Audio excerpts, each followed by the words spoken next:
The Nathan, Nat and Shaun podcast. Now I'm in a battle.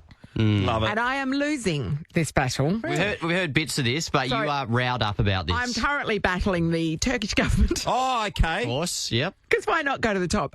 So we're on holidays in a couple of 2.5 weeks' time, actually, and I am going to Turkey and Greece. And you have to. I've booked everything. So flights. I'm doing a small group tour in Turkey, some extra accommodation in Istanbul. That's all booked. But you do, as an Australian, you do need a visa to go to Turkey, and so they have an e-visa system that Australians are able to access, and so I can get an e-visa that way. It's a very simple Here's the process, right? You go online, you apply, you just put in your passport number and then and your contact details, passport expiry, that kind of thing. So your basic passport details, and then you press submit, and then they send you an email, and you then have 60 minutes to activate that email, and then Move to the next part. Move to the next part, which is the payment, and then they just issue you your visa. Yep. So you got to click a link within 60 minutes. Easy. What's the Is it, problem? Ross? Is it? Well, you'd think Because here's what happened. I applied last Thursday evening. I submitted the application. No email came. I'm like, oh. Check your junk. Check. I did check my junk. That was fun. They tell you to check your junk. Yeah. The Turkish government, and so I checked my junk. No, it's not there. There's no email. 5:28 Saturday morning.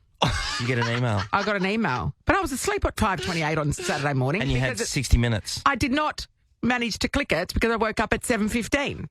Okay. So how long? So submit to receive was what? How long? About 36 hours.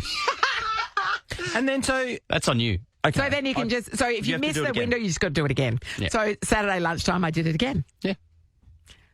5:22 Monday morning. What? The email came through. So- but 5:22 Monday morning, I was here. Yeah, This is yesterday, yeah, right? yeah. So I was here. I'm like, I was talking to Bella at the time. I went, hold everything, stop. I've got to do something very important.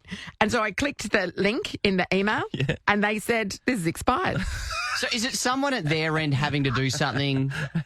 Because you It's think an automated system, Ross. It's It's an automated 'Cause you system, imagine the but numbers of people somehow, who are doing it. between when they send the email and when it turns up in my inbox, gets lost in the cloud or something. yes, I don't know where it goes. I don't know if it's travelling on an Emirates flight to get here. I don't understand, but I don't get it. Both occasions have been around the 5 o'clock mark. Yes. So yesterday, I thought, I know what I'm going to do. I'm going to put in my work email address this time. So this is attempt number 3. Yes. And the email turned up immediately. Oh. And I'm like, okay, so it is possible. It does work. Okay. Deep breath. Click. Opened the email and it disappeared. What do you mean? It just disappeared. I'm like, what? It wasn't deleted. It wasn't in my deleted file. It wasn't in the trash heap. It wasn't anywhere. It just disappeared. Sounds like you've been hacked. Have you done something I was thinking that, yeah. So that was using Outlook on the web version of Outlook, which is on my laptop for my work emails, right? That's how I access my work emails.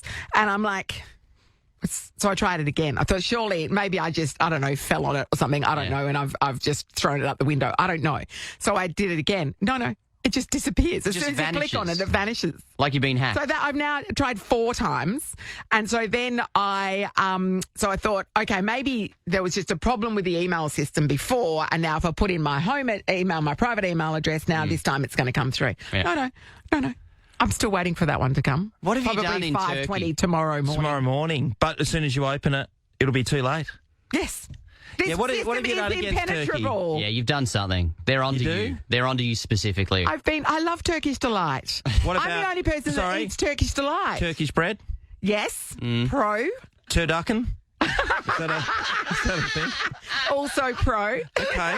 What other things are Turkish? I don't So know. at this point... Turkeys? Gobble on board. Sure.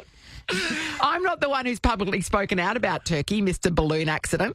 You Yeah, did too, Ross. Oh, maybe okay, maybe this is reflecting on you. Yeah, they saw the association. I distance myself from any statements that Ross Warman has made. You should, but I don't understand why it is so hard to get an e-visa. Now, it's not the end of the world because you can get a visa on arrival. I know, it's but just that's a a longer hassle, isn't process it? and you've got to queue and Yeah. stand You're around trying- just waiting and you're tired. You're trying to save time. Ironically, How much time have you put into trying to save time? Turkish government currently leads 4-0. This is a whitewash. I'm going to give it another shot today with the work email address, but from the laptop here, which doesn't use the web-based Outlook. It's yes, the same one you look at porn on. That's the one. Yeah. So, and then failing that, I don't know. I'm going to have to just use a friend's email address. What else can I do? Does it Write a letter? If you do too many entries, does it say you know? No, it just says reapply. You've missed the cutoff. Reapply. I'd like you to do it now and see what happens. I'm going to see how long this goes for. I'm just tormented. You spend your holidays in Fremantle now. I've got 2.5 weeks to get it sorted. This is going to be the death of me. Good luck, Natalie. Good luck. Thank you for your support. This is the Nathan, Nat and Shaun podcast. Logie nominated in the category the Bert Newton Award for Most Popular Presenter, Ricki-Lee, Australian Idol 7 Network. Yeah. Hello, Ricki-Lee. Ricki-Lee. Friends. Oh, congratulations. Hey, well done. This is amazing, Ricki-Lee. Thank you so much. I'm really excited. I got the call on Friday from my lovely friends at Channel 7, and honestly, I didn't know what to do for the weekend because I was like, this is the most exciting news. I'm like a serial loser at this point. I can't win anything if I bloody tried.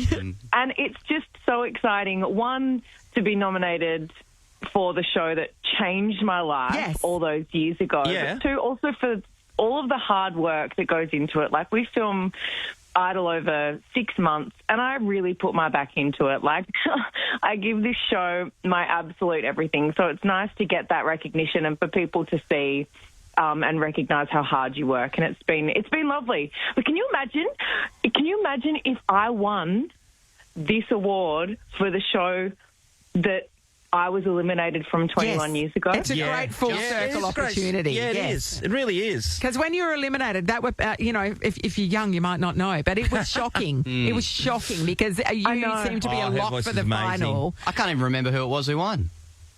I mean, Casey Donovan won. Anthony Kalir came. Like, it was very deserved. But the people have spoken, and the people have said that I was robbed. And look, I'm here for it. I'll go with it. But can you imagine the sweet, sweet justice 21 years later for the very show that I got robbed from? Yes. If I won it, that would be so much fun. Wouldn't it? It would be even sweeter. Yeah. Do you reckon you'll stand up and go in your face to all the people who never? To be honest, I don't know. I've never won anything, so I don't even like. How does one go about writing a speech? Is that how you start? In your face. In your face, tummy rumbles. Yeah. The thing is, I've seen you because I have been to a live taping of an Australian Idol episode, so last year, and you are very good at what you do. Yeah, I think that's people true. underestimate it. You are very good at doing stuff off the cuff when a lot of other presenters need lots of auto cues and lots of lines fed to them. You're very good at what you do, Ricki-Lee. You can just speak from the heart. You show a real empathy towards the contestants, and a lot of them are very young. And you've got a really gentle nature with them, but you're funny. You can fire off a one-liner. No, I agree. People shouldn't underestimate how good you are. Thank you. No, I mean, I really appreciate that. But it's like, I think with the contestants, I think it's I naturally take on this kind of mother hen role with them because I have been a contestant on the show and I have been through the process and I have walked in their shoes. I deeply understand what they're going through. And I think because of that, I can approach, unlike maybe another presenter that hasn't done the thing, I don't know. I feel like I can just approach it with a bit more empathy and compassion and understanding. And I know what they're feeling in all of these moments. And I know them so well by the time we get to the live shows. I can see it in their little eyes if they're heartbroken by something one of the judges has said, or if, and so I take it on as my job to, the judge might have said that, but you know what? Let's hear what the crowd thinks. And then you get the crowd to give them love. And it just gives them this little extra bit of confidence that maybe while their heart's breaking, it's like a little cuddle. And it's just, I don't know, I think I just try and approach it from a different angle of just black and white, reading what's on the auto cue. And I try and put a bit of heart into it, you know what I mean? Because Hamish has never even made anything with Lego. No, he hasn't. And he can't sing. And he can't sing. Ricky. What does he even know? Bit of a stitch-up. Hamish Blake you're up against. He's won 2 gold Logies. You got Sonia Kruger. She won the gold the other year ago. They should be disqualified, Yeah. surely. Julia Morris is nominated for gold this year. Julia's as well. great. Yeah. And Todd Woodbridge, Tipping Point. I mean, Yeah. come on, that's for 90-year-olds. Let's get everybody else disqualified. Yes. And I'll Stephen Bradbury at the end. That'd be good. No, you should. You just you actually you stand deserve alone. it, mate. You do. And Sonia Kruger, nah, she's had her time. I've moved on. I probably moved on 10 years ago. She sent me a lovely text yesterday. I love her so much. Yes, she's beautiful. But I think, honestly, now this is what you know when people say it's just an honour to be nominated? Yeah. I hate when people say that. But really, honestly, the nod of recognition is enough for me. Yeah. Of course I want to win. Yeah. But it is really, to be in the company of such amazing talent and amazing, wonderful humans, it really just is so nice to get that recognition, and I'm so happy. But if you can, go and vote for me. TVWeekLogies.com.au. TVWeekLogies.com.au. And don't forget that you have to verify your votes at the end. Follow the prompts. Don't forget, okay, everyone? Do it right. Do it Why right. not? Why not? Hey, Ricky, in the previous times you've been along, is it a good night?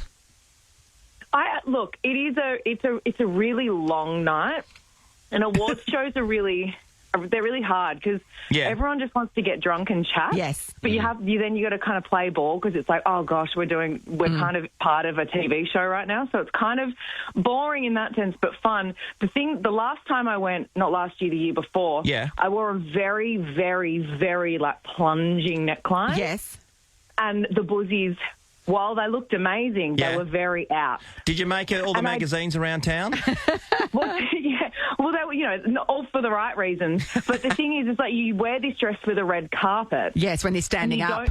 But when you're standing up, but then you don't think about you have to go inside and sit at a table with the bosses. Oh, and so I'm sitting at this table across from all of the bosses of Channel 7.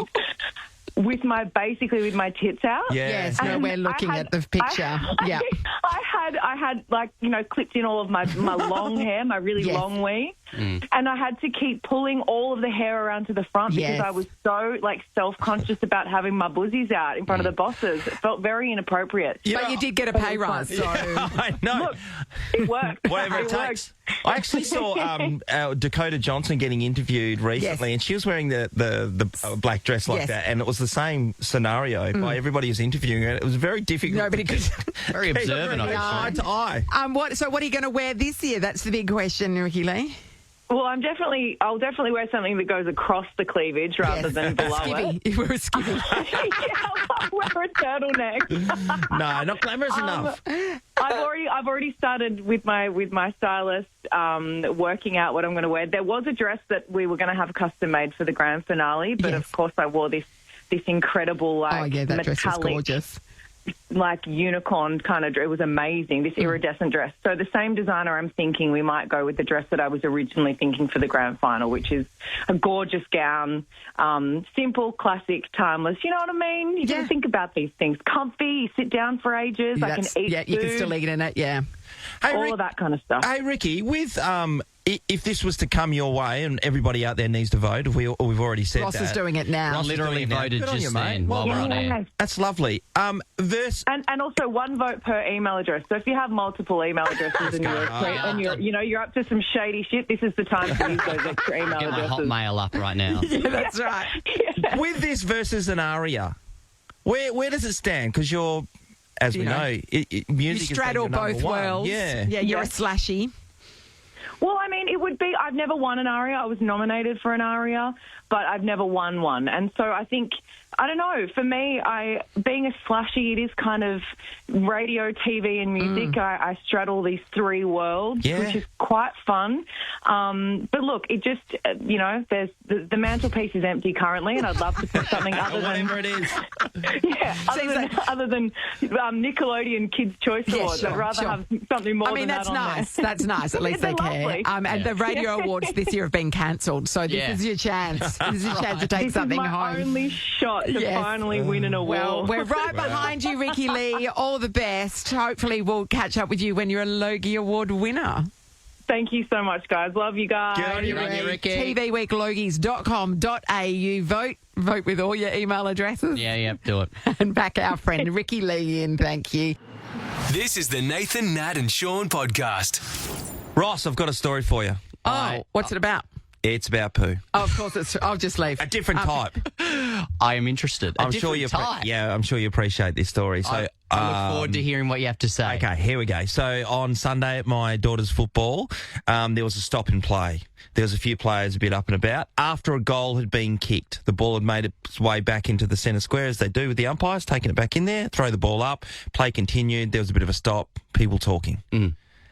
A bit of a to-do, would you say? Yes, a bit of to-do. What had happened is once the ball was kicked through the goals, it landed in dog poo. And then the poo stayed on the football and was handed back to the umpires, who ran it to the middle of the ground and therefore started the game. And the girls were putting their hands on it, and it was getting on their jumpers. They were fuming. Poo ball. And like, what was the state? Like, because dogs can do a whole bunch of stuff and can be solid. Oh, I don't think we need to go into the condition of it. Well, people are trying to eat their breakfast. Nat, he's a specialist. It's a valid detail. I don't think it matters. How much it sticks on the ball or not? Is it just a brushing? Well, here's the thing. They had to change on. the ball. They had to change the ball, obviously. There's no extra jumpers, so that was kind of like if you could pick up a piece of sand and kind of rub it off if it was on you and or on your hands. Yeah. And then the last part was Martin, who's the team manager, he had to get behind the goals and look for the rest of this. Sure. Yeah. The rest of the remove the offending, or they just do. Because the goal umpire was standing in and around there, so I don't know how he didn't see it. But anyway, the ball landed right in. Yeah. This show, we used to not talk about poo. Remember those days, Ross? Well, then I came along. So. Yeah. I think we should not talk about poo for a while. That's a good one, though. What did I say? Everyone poops, including dogs. So, and sometimes it ruins a game of football. We do a lot of things. Doesn't mean we talk about it. What else do we do we don't talk about? I'm not talking about it. Go on. See? It's easy. Nathan, Nat and Sean is a Nova podcast. For more great comedy shows like this, head to novapodcasts.com.au. Nova.